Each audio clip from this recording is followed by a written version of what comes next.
દર્શક મિત્રો, TV times news નેટવર્કમાં આપ સૌનું હાર્દિક સ્વાગત છે। માંડવી નગર ભાજપ કાર્યાલય ખાતે અટલ બિહારી વાજપેયીના જન્મદિનને સુશાસન દિન તરીકે ઉજવણી કરી ઉપસ્થિત મહાનુભાવો દ્વારા દીપ પ્રાગટ્ય કરી પુષ્પાંજલિ અર્પણ કરવામાં આવી હતી। તેમજ માંડવીના પ્રભારી અને સુશાસન દિવસના સંયોજક અજીતસિંહ સુરમા, સહસંયોજક રાજેન્દ્રસિંહ સોલંકીના સાનિધ્યમાં ગરીબ દર્દીઓને સરકારી હોસ્પિટલ ખાતે ફૂડ કીટ વિતરણ કરવામાં આવી હતી।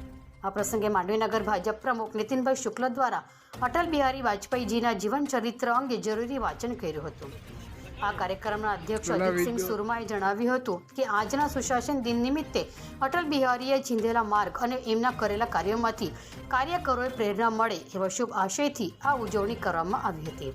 આ પ્રસંગે સુશાસન દિનના સહપ્રભારી રાજેન્દ્ર સોલંકી, માંડવીનગર ભાજપ પ્રમુખ નીતિનભાઈ શુક્લ, સુરત જિલ્લા મંત્રી ડોક્ટર આશીષભાઈ ઉપાધ્યાય, પાલિકા પ્રમુખ નિમેશભાઈ શાહ, મહામંત્રીશ્રીઓ પ્રિતેશભાઈ રાવળ, સ્નેહલભાઈ મોઢેરા, નગર સંગઠનના હોદ્દેદારો તેમજ પાલિકાના કોર્પોરેટર મિત્રો ઉપસ્થિત રહ્યા હતા। જી બોલો રેડી। આજે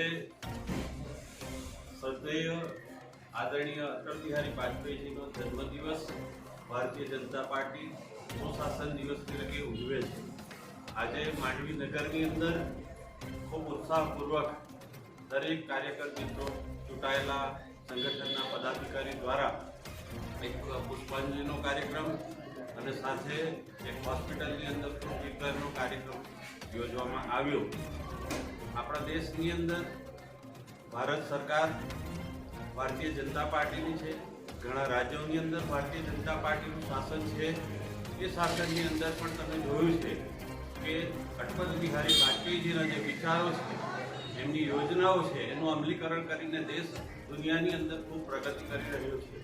ત્યારે પ્રજાજનો પણ ઈચ્છે છે કે ભારતીય જનતા પાર્ટીના શાસનની અંદર સુશાસન છે અને એ પ્રકારે દરેક કાર્યકરે આજે સંકલ્પ કર્યો છે અને સંકલ્પ કરે છે કે વાજપેયીજીના વિચારો, એમની પદ્ધતિ, એમની કાર્યપદ્ધતિ પ્રમાણે આપણે કાર્યરત બનીએ। આ સાથે જ જોતા રહો ટીવી ટાઈમ્સ ન્યૂઝ નેટવર્ક। ધન્યવાદ।